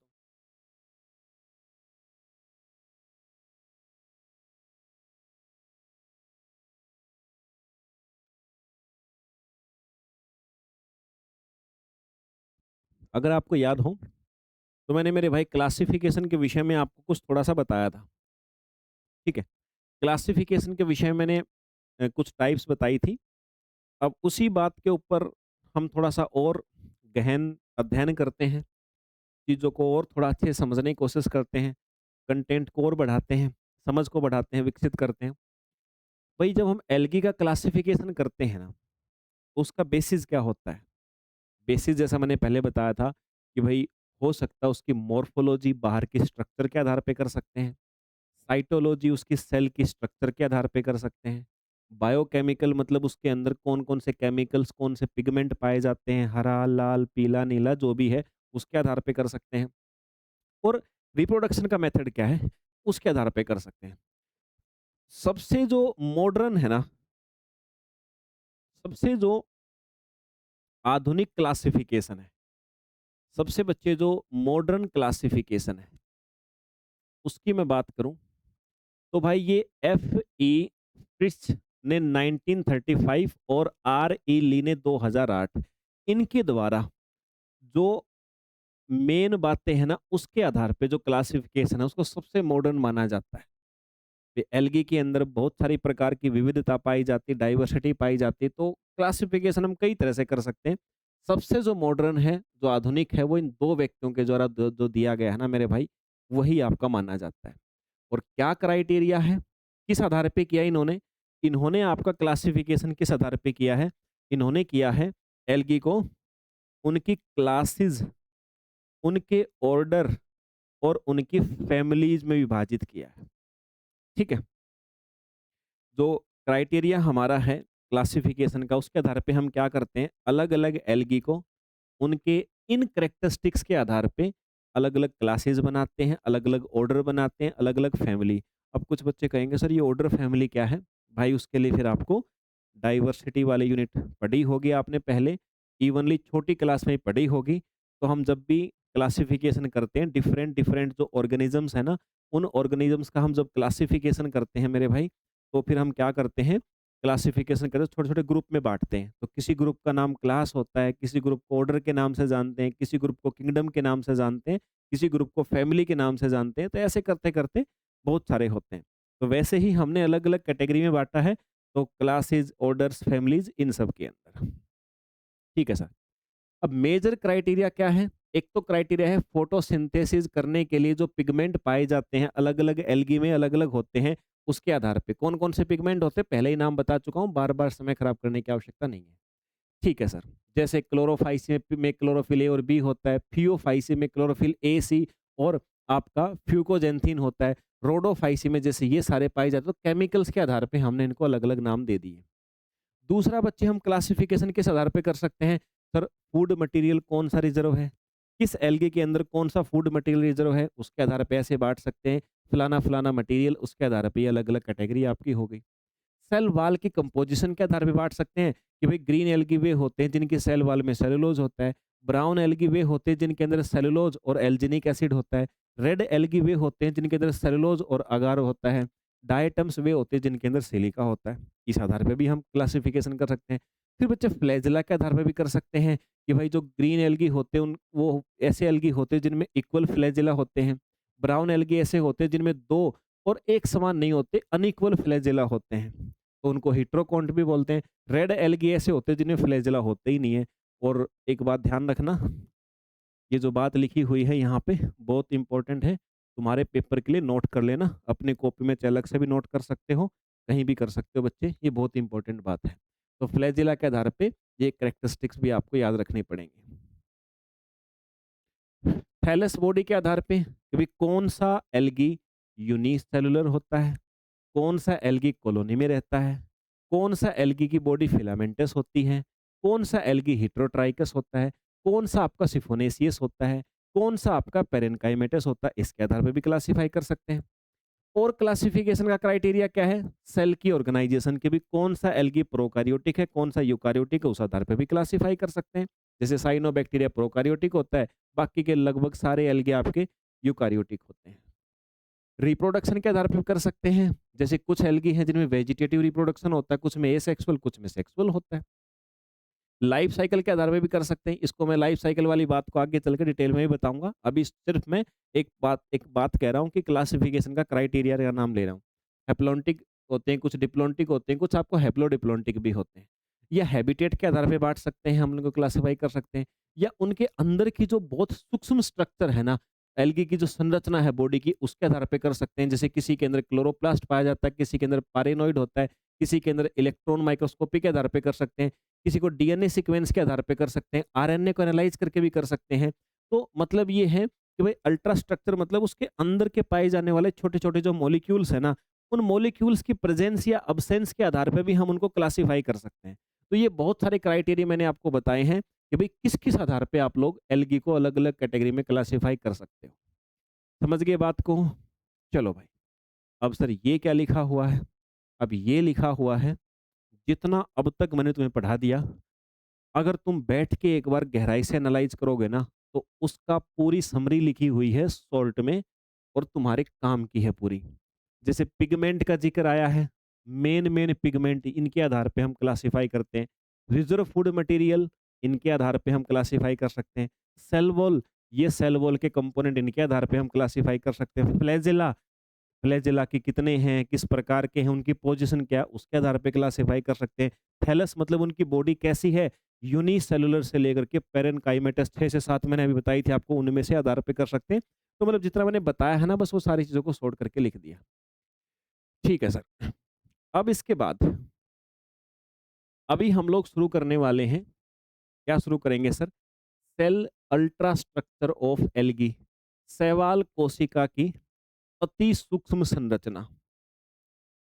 मतलब मतलब सर हमने क्लासिफिकेशन को देख लिया, जनरल कैरेक्टरिस्टिक्स को देख लिया। अब हम देखेंगे सर जो एल्गी है ना उसकी अल्ट्रा स्ट्रक्चर, मतलब बहुत गहराई से अब उसकी बॉडी की स्ट्रक्चर जो है, संरचना जो बनी हुई है, उसको पढ़ेंगे एक-एक चीज़ सर। अभी हमने स्ट्रक्चर को नहीं पढ़ा, स्ट्रक्चर के बारे में कुछ बातें ज़रूर आई हैं। इसकी स्ट्रक्चर यानी संरचना के विषय में बच्चे कुछ बातें ज़रूर आई हैं, लेकिन हमने अभी कुछ बहुत ज़्यादा डिटेल में उसको पढ़ा नहीं है। डिटेल में अभी हम लोग पढ़ने वाले हैं। तो एल्गी जो होते हैं वो यूकार्योटिक सेल होती है मोस्टली, अगर साइनोबैक्टीरिया को छोड़ दिया जाए तो। इलेक्ट्रॉन माइक्रोस्कोप के द्वारा इसकी जो सेल है या सेल के अंदर पाए जाने वाले जो ऑर्गेनेल्स हैं, हम लोग उसकी स्टडी कर सकते हैं। उसी को कहते हैं सेल के अल्ट्रा स्ट्रक्चर की स्टडी करना। ठीक है, ओके सर।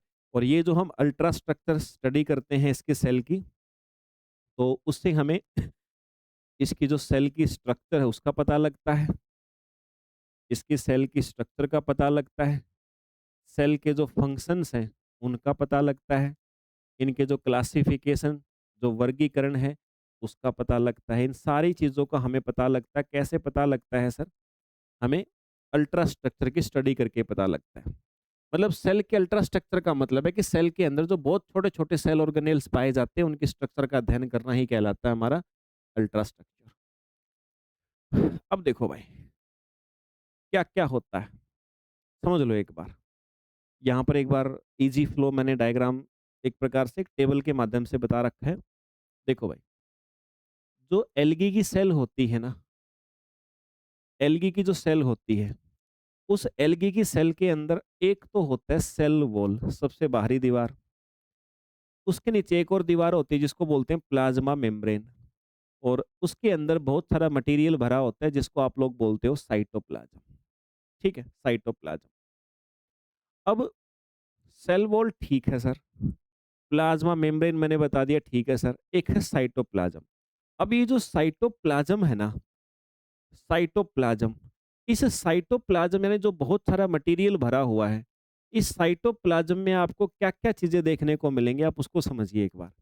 उसके अंदर आपको न्यूक्लियस देखने को मिलेगा, न्यूक्लियस के अंदर आपको राइबोसोम देखने को मिलेगा, और वहीं पर आपको एंडोप्लाज्मिक रेटिकुलम, ये एंडोप्लाज्मिक रेटिकुलम भी देखने को मिलेगी, और एक आपको वैक्यूल्स भी देखने को मिलेंगे। दूसरा बच्चे क्लोरोप्लास्ट आपको देखने को मिलेगा, पायरिनोइड्स आपको देखने को मिलेंगे। तीसरा है बच्चे माइटोकॉन्ड्रिया भी आपको देखने को मिलेगा, और साथ में गोल्जी बॉडी। ये सारे ऑर्गन्स के नाम अलग-अलग हैं। न्यूक्लियस देखने को मिलेगा, राइबोसोम देखने को मिलेगा, एंडोप्लाज्मिक रेटिकुलम देखने को मिलेगी, वैक्यूल्स देखने को मिलेगी, पायरिनोइड्स देखने को मिलेंगे, क्लोरोप्लास्ट मिलेगा, माइटोकॉन्ड्रिया मिलेगा, गोल्जी बॉडी मिलेगा। कहाँ मिलेंगे सारी चीज़ें? जो एल्गी की सेल के अंदर साइटोप्लाज्म भरा हुआ है ना, उसी के अंदर देखने को मिलेंगे। थोड़ी टेबल ये इधर-उधर हो रखी है, बट ये सारे ऑर्गन्स अलग-अलग हैं। अब इन सारे ऑर्गन्स को मैं आपको एक-एक करके पढ़ाऊँगा। जो-जो मैंने अभी आपको टेबल में लिखे हुए थे, सबको एक-एक करके अलग से पढ़ाऊँगा, तो आपको जो छोटी-सी मिस्टेक है उसमें इधर-उधर हो रखे हैं, वो भी आपकी करेक्ट हो जाएगी बच्चों। Okay sir. आ जाओ भाई। जो ये आपकी सेल वॉल है, कोशिका भित्ति, पहला कंपोनेंट क्या है? एल्गी की सेल में पाई जाने वाली पहली चीज़ क्या? Cell wall. ये सबसे बाहरी यानी सबसे आउटर प्रोटेक्टिव लेयर होती है भाई। सबसे आउटर, सबसे आउटर मोस्ट प्रोटेक्टिव लेयर होती है मेरे भाई, याद रखिएगा। ये जो है ना आपकी सेल को शेप यानी शेप आकार प्रदान करती है और उसको मजबूती प्रदान करती है। सामान्यतः ये सेलुलोज और पेक्टिन से बनी होती है। बाकी अलग-अलग जो एल्गी हैं, जैसे ग्रीन एल्गी में सेलुलोज और पेक्टिन होता है, ब्राउन में सेलुलोज प्लस में एल्जिनिक एसिड होता है, रेड के अंदर सेलुलोज और अगार और कैरोग्रीनियर होता है, डायटम्स के अंदर सिलिका पाया जाता है। ये बाकी अलग-अलग में वैरायटी हो सकती है। फंक्शन क्या है? मैकेनिकल सपोर्ट देना, सुरक्षा करना, उसको झटकों से बचाना, प्रोटेक्शन करना, शेप को मेंटेन करना, और बाहर का जो प्रेशर है या ऑस्मोटिक प्रेशर कोई भी हो, उसके कारण सेल आपकी फट ना जाए, फटने से भी बचाती है ये आपकी। ठीक है सर। फिर बात करते हैं भाई हम अपनी प्लाज्मा मेम्ब्रेन। प्लाज्मा मेम्ब्रेन क्या है? ये आपकी सेल वॉल के अंदर स्थित होती है, कोशिका भित्ति के अंदर होती है, और ये सिलेक्टिवली परमिएबल होती है। सिलेक्टिवली परमिएबल का मतलब होता है कि जिस चीज़ को सेल को आवश्यकता होती है, उसको अंदर आने देती है लेयर। सेल के अंदर जिस चीज़ की आवश्यकता नहीं, उसको अंदर नहीं आने देगी। सेल को अपने अंदर से कोई चीज़ बाहर फेंकनी हो, तो उसको परमिशन दे देगी, और जो चीज़ सेल को बाहर नहीं निकालनी हो, तो उसको बाहर नहीं जाने देगी। इसको बोलते हैं सिलेक्टिव परमिएबिलिटी। चयनात्मक अवशोषण के नाम से जाना जाता है इसको। तो फंक्शन क्या होता है इसका? मटेरियल को ट्रांसपोर्ट करना, सेल सिग्नलिंग, यानी सेल को बाहर से या बाहर से अंदर सेल के अंदर जो सिग्नल पहुंचाए जाते हैं, जो कम्युनिकेशन होता है सेल्स के बीच में, वो करवाना, और होम्योस्टेटिस बनाए रखना, मतलब सीधी सी बात है इक्विलिब्रियम या बैलेंस या स्टेबिलिटी बनाए रखना, सीधी सी बात ये है। फिर है साइटोप्लाज्म। साइटोप्लाज्म क्या होता है? जेली जैसा एक लिक्विड प्रकार का एक मैट्रिक्स होता है, जो जिसके अंदर सभी ऑर्गेनेल्स पाए जाते हैं। कोशिका के अंदर पाए जाने वाले जो ऑर्गेनेल्स के मैंने नाम बताए थे ना, वो सारे ऑर्गेनेल्स आपको इसी के अंदर देखने को मिलते हैं सर, पाए जाते हैं। काम क्या होता है? जितने भी प्रकार की केमिकल रिएक्शन होती हैं, यानी मेटाबॉलिक एक्टिविटी जितनी भी होती हैं, इसी के अंदर होती हैं। और इंट्रासेलुलर ट्रांसपोर्ट, और सेल के अंदर जो मटेरियल्स का इधर से उधर ट्रांसपोर्ट होता है वो सारा इस साइटोप्लाज्म में ही मेंटेन होता है। साइटोप्लाज्म में क्या-क्या होता है सर? एक तो होता है न्यूक्लियस, केंद्रक होता है। अब जो न्यूक्लियस होता है ना एल्गी की सेल में पाया जाता है जो, वो कैसा होता है? क्या वो सिंगल मेम्ब्रेन से घिरा होता है कि डबल मेम्ब्रेन से? सर वो डबल मेम्ब्रेन से घिरा होता है। यानी न्यूक्लियस के ऊपर एक एनवेलोप होता है। देखो बैक्टीरिया के अंदर जो न्यूक्लियस होता है, उसके चारों तरफ कोई एनवेलोप नहीं होता, कोई मेम्ब्रेन नहीं होती। ध्यान रखना एल्गी का जो सेल के अंदर पाया जाने वाला न्यूक्लियस है, उसमें एनवेलोप होता है। न्यूक्लियोलस पाया जाता है, मतलब न्यूक्लियस के अंदर भी एक और केंद्रिका या न्यूक्लियोलस बोलते हैं वो पाई जाती है, और जेनेटिक मटेरियल भी न्यूक्लियस में ही उपस्थित होता है। तो जेनेटिक मटेरियल्स है, जीन्स वगैरह हैं, डीएनए है, तो मतलब जेनेटिक कंट्रोल करेगा न्यूक्लियस, सेल डिवीजन में सहायता करेगा और प्रोटीन सिंथेसिस में भी सहायता करेगा। क्लोरोप्लास्ट आप समझ गए होंगे। क्लोरोप्लास्ट जब भी आपने छोटी कक्षाओं में भी पढ़ा है, तो क्लोरोप्लास्ट का काम सामान्यतः क्या होता है सर? फोटोसिंथेसिस करवाने के लिए ही होता है। तो भाई फोटोसिंथेसिस करवाने के लिए सबसे मेन ऑर्गेन जो होता है क्लोरोप्लास्ट है, ये भी डबल मेम्ब्रेन से घिरा होता है। इसके अंदर आपको थैलेकोइड नाम की स्ट्रक्चर देखने को मिलेगी और स्ट्रोमा नाम की स्ट्रक्चर देखने को मिलेगी। अब सर थैलेकोइड कैसी होती है, स्ट्रोमा कैसी होती है, ये सारी चीज़ें मैं आपको सेलुलर ऑर्गेनाइजेशन के अंदर पहले ही पढ़ा चुका हूँ। Okay sir. विभिन्न आकार के होते हैं ये क्लोरोप्लास्ट। कप आकृति में हो सकता है, स्पाइरल शेप में हो सकता है, रिबन जैसा हो सकता है, डिस्कॉइड हो सकता है, स्टार शेप में भी हो सकता है, ध्यान रखना। अब इसके अंदर आपके पिगमेंट कौन-कौन से होते हैं क्लोरोप्लास्ट में? क्लोरोफिल ए हो सकता है, बी हो सकता है, सी हो सकता है, डी हो सकता है, कैरोटीनॉइड हो सकता है, ज़ेनथोफिल हो सकता है, ये सारी चीज़ें। काम इनका यही होता है कि फोटोसिंथेसिस करना। फोटोसिंथेसिस यानी प्रकाश संश्लेषण का मतलब है कि भोजन का निर्माण करना, यानी लगभग स्टार्च का निर्माण करना इनका मेन फंक्शन होता है। पाइरिनॉइड होते हैं बच्चे, ये क्या है? देखो, पाइरिनॉइड जो शब्द है ना कोई बड़ी चीज़ नहीं है। क्लोरोप्लास्ट के ही अंदर प्रोटीन से भरी हुई कुछ बॉडी होती है, कुछ अंग होते हैं। ये कहाँ सहायता करते हैं? कार्बन डाइऑक्साइड को फिक्स करने में सहायता करते हैं और स्टार्च के निर्माण और उसको स्टोर करने में भी सहायता करते हैं। कहाँ किसके अंदर होते हैं? क्लेमिडोमोनास के अंदर होते हैं, स्पाइरोगायरा में होते हैं, क्लोरेला में भी पाए जाते हैं बच्चे आपके। ज़्यादातर आपको ग्रीन एल्गी जो होते हैं ना, उसके अंदर ये स्पष्ट रूप से देखने को मिलते हैं। माइटोकॉन्ड्रिया तो आप जानते ही हो, डबल मेम्ब्रेन से घिरी हुई स्ट्रक्चर होती है, और माइटोकॉन्ड्रिया के अंदर कुछ उँगली जैसी संरचनाएँ होती हैं जिनको क्रिस्टी कहा जाता है, वो भी होती है, और माइटोकॉन्ड्रिया का काम होता है एनर्जी का उत्पादन करना, और एनर्जी आप सभी जानते हो एटीपी की फॉर्म में बनती है। और एनर्जी का मतलब है कि वहाँ पर रेस्पिरेशन की प्रोसेस होगी तभी एनर्जी बनेगी। तो मतलब सर श्वसन की क्रिया, जो रेस्पिरेशन की क्रिया है ना, वो यही करवाता है। एंडोप्लाज्मिक रेटिकुलम, ये भी आपने देखो, ये ऑर्गेनेल्स तो आपने सेलुलर ऑर्गेनाइजेशन वाला जो यूनिट था उसमें आपने पढ़े ही हैं। यहाँ पर बस हम एक बार एल्गी के पर्सपेक्टिव की बात कर रहे हैं। तो एंडोप्लाज्मिक रेटिकुलम होती है, और बच्चा-बच्चा जानता है सर, एंडोप्लाज्मिक रेटिकुलम यानी हिंदी में बोलते हैं अंतःप्रद्रव्यी जालिका। 2 प्रकार की होती है, एक रफ होती है, एक स्मूथ होती है। ठीक है, काम क्या होता है इनका?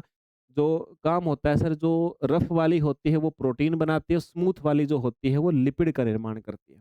फिर बच्चे गोल्जी बॉडी होते हैं। गोल्जी बॉडी का काम होता है कि जो सेल के अंदर प्रोटीन बना है ना, उसको मॉडिफाई करके इस रूप में बना दो कि उसका सेल यूज कर सके। तो प्रोटीन का मॉडिफिकेशन करता है, प्रोटीन को बंडल के रूप में पैक करता है, फिर प्रोटीन को फ्लो करवाता है, और जिससे क्या होता है कि सेल वॉल के निर्माण में भी सहायता मिलती है। Okay sir. फिर बच्चे राइबोसोम। राइबोसोम जहाँ भी आ जाए सीधी सी बात है सर, प्रोटीन बनेगा। राइबोसोम का काम ही प्रोटीन बनाना होता है। फिर वैक्यूल्स होती हैं। वैक्यूल्स मतलब रिक्तिका। रिक्तिका का मतलब है, वैक्यूल्स मतलब ऐसी खाली थैलियाँ होती हैं सेल के अंदर, जिनके अंदर मटेरियल स्टोर होते हैं। फूड भी स्टोर हो सकता है, वाटर भी स्टोर हो सकते हैं, मिनरल्स भी स्टोर हो सकते हैं। तो विभिन्न प्रकार की चीज़ों का स्टोर करने के लिए होती है, यहाँ भी वही काम है। फिर बच्चे आपका एक होता है आई स्पॉट या स्टिग्मा या नेत्र बिंदु जिसको बोलते हैं। सिर्फ और सिर्फ जो एल्गी मोशन कर सकते हैं, गति कर सकते हैं, उनके अंदर आपको ये देखने को मिलता है। ये क्या करता है? ये आपका जो एल्गी मूवमेंट करेगा ना, गति करेगा, उसी गति करने की दिशा को पहचानता है। प्रकाश जहाँ भी लाइट दिखेगी उसी तरफ उसको एल्गी को लेकर के चला जाएगा ये पॉइंट। यही उसकी दिशा डिसाइड करता है। यानी मोटाइल एल्गी में पाया जाता है, और ये प्रकाश की दिशा पहचानता है। तो फंक्शन क्या होगा? फोटोटैक्सिस। फोटो मतलब प्रकाश की तरफ, टैक्सिस यानी मूवमेंट करवाने में सहायता करता है। ये पॉइंट ध्यान रखिएगा इस बात को। चलिए ठीक है सर। क्लेमिडोमोनाज में होता है और यूग्लिना के अंदर आपको देखने को मिलेगा। फ्लैजेला तो मैंने बता दिया गति प्रदान करने के लिए होता है। अब वो जो फ्लैजेला है ना उसकी संख्या और किस प्रकार का फ्लैजेला है, उसके आधार पे कई बार हम लोग ये जो आपके फ्लैजेला है या एल्गी है उसको क्लासिफाई भी कर सकते हैं। नॉर्मली जो फ्लैजेला है ना 2 प्रकार का होता है, या तो आपका विप्लेस टाइप का होता है या टिंसल टाइप का होता है, 2 प्रकार में से कोई ना कोई टाइप का आपको फ्लैजेला देखने को मिलता है। Okay sir. ठीक है भाई। तो ये चीज़ें मैंने लिखी हुई थी, ये आपको बता ही दी मैंने पहले ही। अब ये जितना समझाया है उस सब का ये यहाँ पर लिखा हुआ है आपका क्या, ये लिखा हुआ आपको समरी पढ़िएगा, पूरा पढ़ के समरी पढ़ोगे तो याद करना आसान हो जाता है। अब आते हैं भाई रिप्रोडक्शन वाली बात पे। अभी तक हमने जो भी चीज़ें पढ़ी हैं, अब उन चीज़ों के हम देखेंगे रिप्रोडक्शन के आधार पे, प्रजनन देखेंगे मेरे भाई किस प्रकार से होता है। देखो भाई, रिप्रोडक्शन वाली जितनी भी चीज़ें हैं, आप सभी जो देख पा रहे हो, एल्गी के अंदर 2-3 टाइप मैंने बताई थी। अभी मैं आपको उन्हीं टाइप से थोड़ा-सा और आगे चल के नेक्स्ट बात बताने वाला हूँ। जस्ट अ सेकंड बच्चे, थोड़ा पानी-वानी मैं भी पी लूँ भाई। लगातार बोलना पड़ रहा है और अभी तो बोलते रहना पड़ेगा कुछ समय तक मेरे भाई।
चलो भाई, करें शुरू? तो ठीक है भाई, तो मैंने अभी बात करते हैं रिप्रोडक्शन इन एल्गी, यानी शैवालों के अंदर जो प्रजनन की क्रिया है, उसके विषय में पढ़ते हैं। देखो भाई, एल्गी के अंदर मैंने आपको एक बात बताई कि सर प्रजनन मुख्य रूप से 3 प्रकार से होता है। एक वेजिटेटिव रिप्रोडक्शन बोलते हैं जिसको, एक हम एसेक्सुअल रिप्रोडक्शन बोलते हैं, एक सर हम सेक्सुअल रिप्रोडक्शन बोलते हैं। तीनों ही प्रकार से एल्गी अपनी संख्या बढ़ाते हैं, यानी प्रजनन कर सकते हैं और अपनी जाति यानी अपनी स्पीशीज जो है उसको बनाए रख सकते हैं। ओके सर, अब रिप्रोडक्शन क्या है ये मुझे बताने की आवश्यकता नहीं, यहाँ लिखा हुआ पढ़ लीजिएगा। 3 प्रकार से मैंने बताया। अब पहला रिप्रोडक्शन की टाइप है जिसको हम बोलते हैं सर वेजिटेटिव रिप्रोडक्शन। जैसा मैंने कहा था कि आगे हम चल के थोड़ा-सा इसको और भी डिटेल के अंदर हम लोग पढ़ेंगे। तो देखो भाई, जब बिना किसी गैमेट फॉर्मेशन, मतलब सर कोई भी सेल बने ही ना, भाई जैसे हम ह्यूमन के अंदर अगर हम बात करें, पुरुषों के अंदर स्पर्म नाम की सेल बनती है, शुक्राणु बनते हैं, उसको मेल गैमेट बोलते हैं। फीमेल्स के अंदर एग सेल बनती है, फीमेल गैमेट बोलते हैं। तो गैमेट बनती हैं, उनसे फिर प्रजनन होता है उनके मिलने से। यहाँ पर जब भी किसी कोई गैमेट बने ही ना, कोई सेल नहीं बने, उसके बिना ही आपका क्या हो, कि जो आपका ऑर्गेनिज्म है, उसकी जो बॉडी है, उसकी जो वेजिटेटिव बॉडी है, मतलब उसकी शरीर जो है ना, उसी शरीर से एक नया एल्गा, एक नया शैवाल बन जाए, उसको बोलते हैं वेजिटेटिव रिप्रोडक्शन। ये सबसे सिंपल और सबसे तेज हमारी प्रजनन की विधि होती है। अब मेथड एक तो होता है फ्रेगमेंटेशन, मतलब होता है कि जो एल्गी की थैलस बॉडी होती है, वो छोटे-छोटे भागों में टूट जाती है और प्रत्येक भाग जो है वो नई एल्गी वाली सेल बना देता है। जैसे स्पाइरोगायरा हो गया, यूलोथ्रिक्स हो गया, ये ऐसा करते हैं मेरे भाई आपके। दूसरा सेल डिवीजन, यानी कि जो एक कोशिकीय एल्गी होते हैं, जो यूनिसेलुलर होते हैं, वो भी ऐसा करते हैं कि सेल होती, सेल में डिवीजन हो जाता है, डिवीजन होकर 2 नई सेल बनती हैं, तो 2 नए एल्गी बन जाते हैं मेरे भाई। एक होता है बच्चे आपका होर्मोगोनिया फॉर्मेशन, मतलब जो आपके कुछ एल्गी एक के ऊपर जुड़ के फिलामेंट बना लेते हैं ना, तो फिलामेंट ही छोटे-छोटे भागों में टूट के नए-नए फिलामेंट बना लेता है, तो मेरे भाई वहाँ भी नए-नए आपके एल्गी बन जाते हैं। जैसे नोस्टॉक और ओसिटोलेटोरिया के अंदर भी ऐसा होता है, आपको देखने को मिलेगा।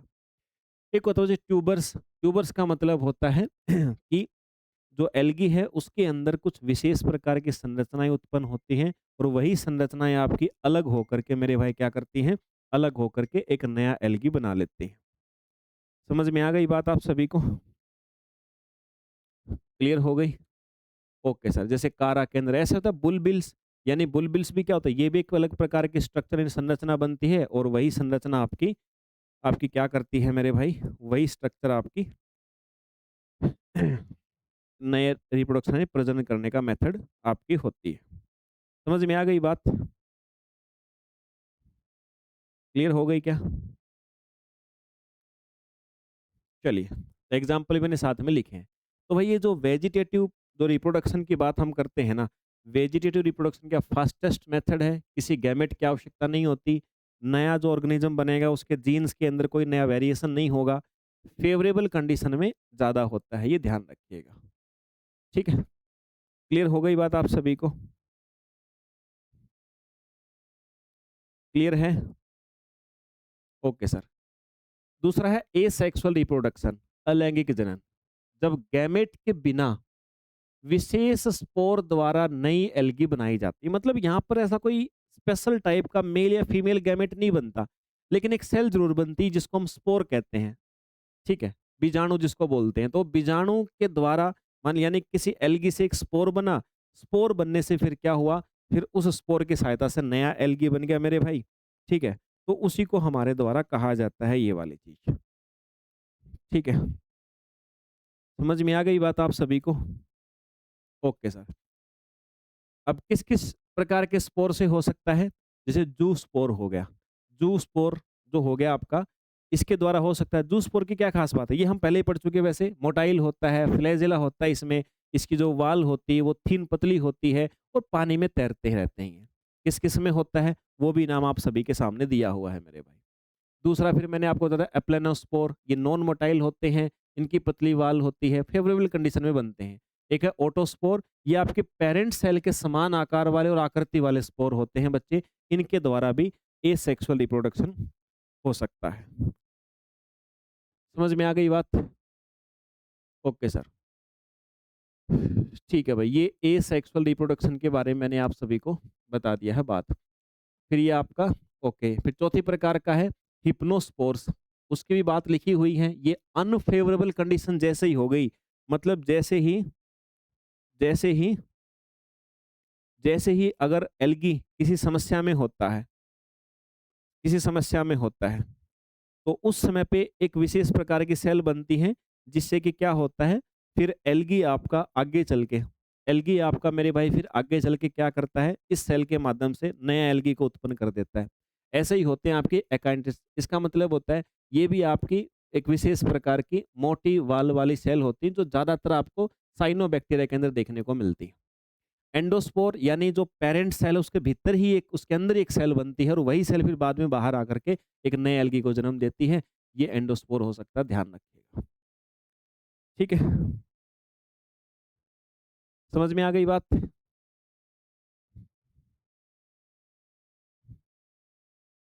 यस या नो?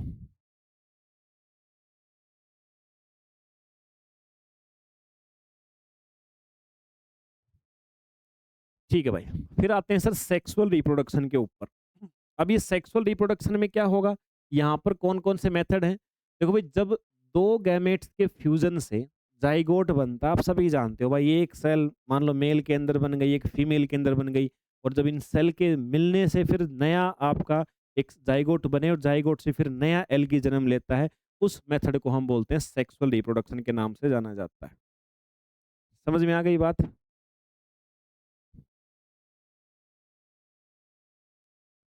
क्लियर हुई कि नहीं हुई? Okay sir. स्टेप्स क्या हैं?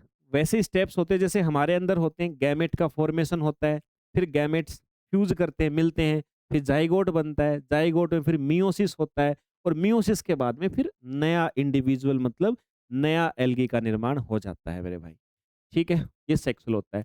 अब सेक्सुअल रिप्रोडक्शन के केस में मैंने पीछे आपको याद होगा ना, याद होगा आप सभी को कि मैंने आपको थोड़ी देर पहले बताया था, ठीक है? थोड़ी देर पहले मैंने आप सभी को बताया था, तो आप सभी को कुछ टर्म्स मैंने बताई थी, ठीक है?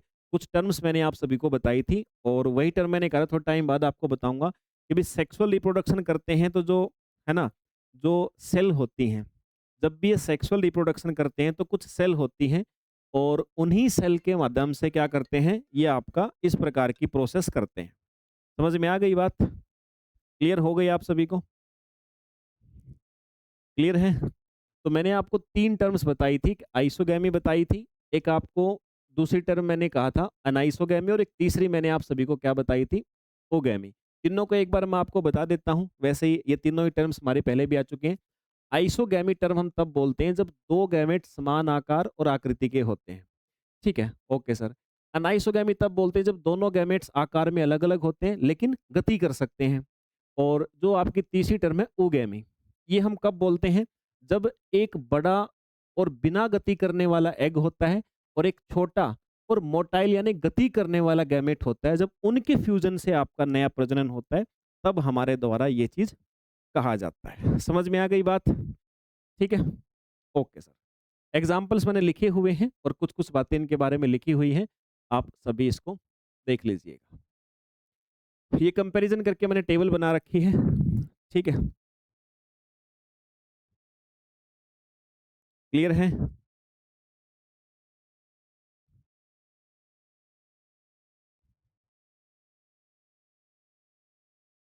चलिए सर। फिर उसके बाद मैंने 3 टर्म्स और आपको बोली थी कि भाई मान लो यहाँ मेल गैमेट, चाहे वो आइसोगैमी, अनाइसोगैमी, ooगैमी, कैसे भी जो गैमेट है, मेल और फीमेल गैमेट हैं, वो मिल गई। अच्छा, उनके मिलने के बाद में मेरे भाई क्या हुआ, फर्टिलाइजेशन हो गया। फर्टिलाइजेशन के बाद में अब जो एल्गी है ना, उसकी लाइफ साइकिल 3 प्रकार की होती है। या तो हैप्लॉन्टिक होगी, या डिप्लॉन्टिक हो गई, या हैप्लोडिप्लॉन्टिक। ठीक है? समझ गए बात को? ओके भाई। ठीक है।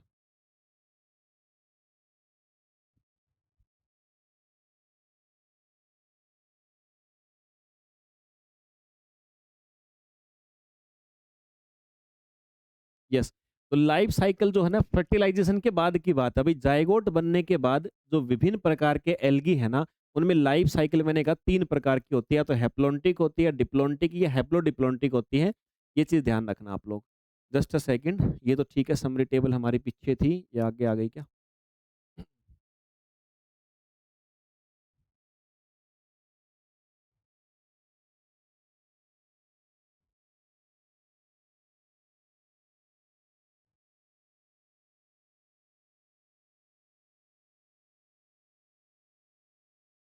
जस्ट अ सेकंड बच्चे।